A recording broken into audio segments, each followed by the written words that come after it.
Madame, bonjour. Bonjour, monsieur. Ce matin, nous avons fait le déplacement pour venir vous rencontrer. Vous êtes une femme très battante dans le secteur agricole et vous résidez à Sada.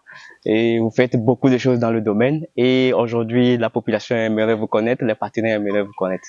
Priez de vous présenter. Merci beaucoup. Moi, c'est Machambo à Point Afolom. Donc, je suis à Sada 2. D'accord, vous êtes à Sada 2. Alors, comment est née l'idée de coopérative? Vraiment, c'est moi-même qui a réfléchi. Parce que je n'ai pas eu la chance de fréquenter beaucoup. Et mon papa était aussi cultivateur. Et vraiment, j'ai dit que non, comme je n'ai pas eu la chance de fréquenter beaucoup pour faire une fonction publique, donc je vais entamer le travail de mon papa. Et vraiment, j'ai commencé par faire le champ avec mon mari à Sada 2. Donc, en l'année 2000, on s'est regroupé dans le quartier pour faire groupement. Parce qu'on voit que si une seule personne travaille, ça n'avance pas. Et on a commencé par le groupement et on a cherché un terrain. On est allé chez le chef, on nous a fait donation de 60 hectares. Et on a commencé par faire les champs. Mais maintenant, on s'est muté en coopérative.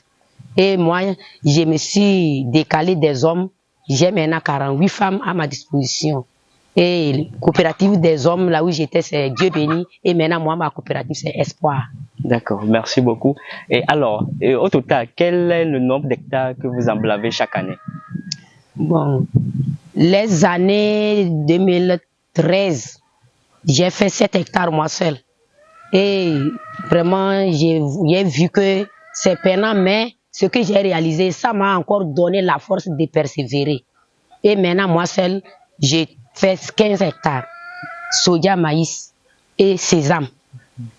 Ok, en termes de coopérative, ensemble, vous arrivez à faire combien d'hectares annuellement? Bon, on est sur place, les terrains qui est sur place, on a 60. Mais il y a aussi d'autres terrains ailleurs qu'on fait, on ajoute. Donc, présentement, on est à 125 hectares. D'accord, 125 hectares. Alors, quelle est votre technique de culture? Vous utilisez quoi comme matériel de culture?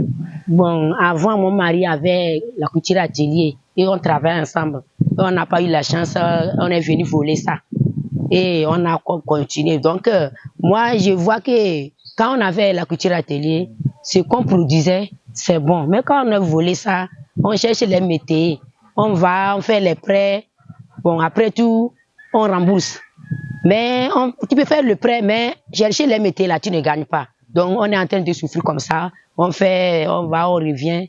Bon, c'est pas tous les années, on gagne bien quand même.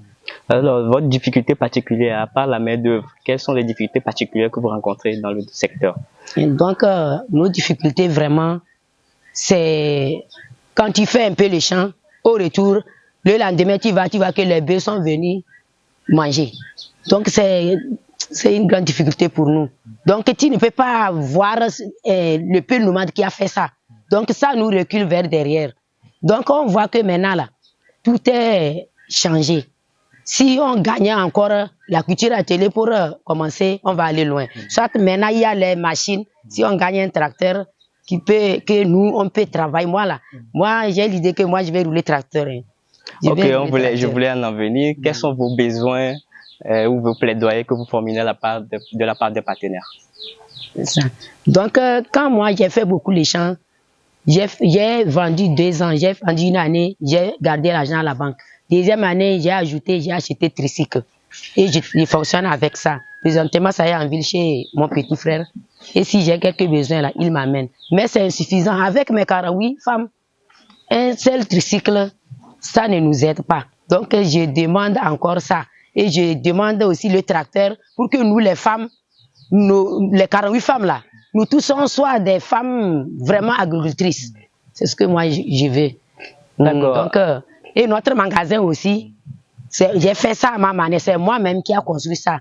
Et toute la coopérative fait ça. Donc je veux que le magasin là soit rempli d'engrais pour nous aider à faire le maïs. Et si on a aussi les appareils de traitement, les herbicides, ça va nous aider pour faire le soja. C'est ce qu'on a besoin. D'accord. En termes de partage d'expérience ou bien les conseils que vous voulez donner aux jeunes, les jeunes qui sont frappés par le phénomène d'exode rural, qu'est-ce que vous voulez conseiller en tant que une personne qui est dans le secteur agricole? Vraiment, avec mon travail que j'ai beaucoup apprécié dans l'agriculture, avec les jeunes qui ne veulent pas travailler, qui veulent en étrange là, j'ai pu amener 2 jeunes à l'apprentissage. Je les ai ramenés à leur montrer que l'agriculture est très bon. Donc, leur aventure qu'ils font là, ils n'ont qu'à laisser ça. Ensemble, avec nous, les mamans, on va beaucoup travailler. Présentement, j'ai 2 jeunes en apprentissage. J'ai amené l'autre pour couture, l'autre pour menuiserie générale. Donc, je vois que tous les jeunes là, les conseils que je suis en train de les donner, vraiment, les jeunes sont en train de ramener leurs idées chez nous, les mamans. Ok, Madame Akolo, nous vous remercions beaucoup pour ce partage.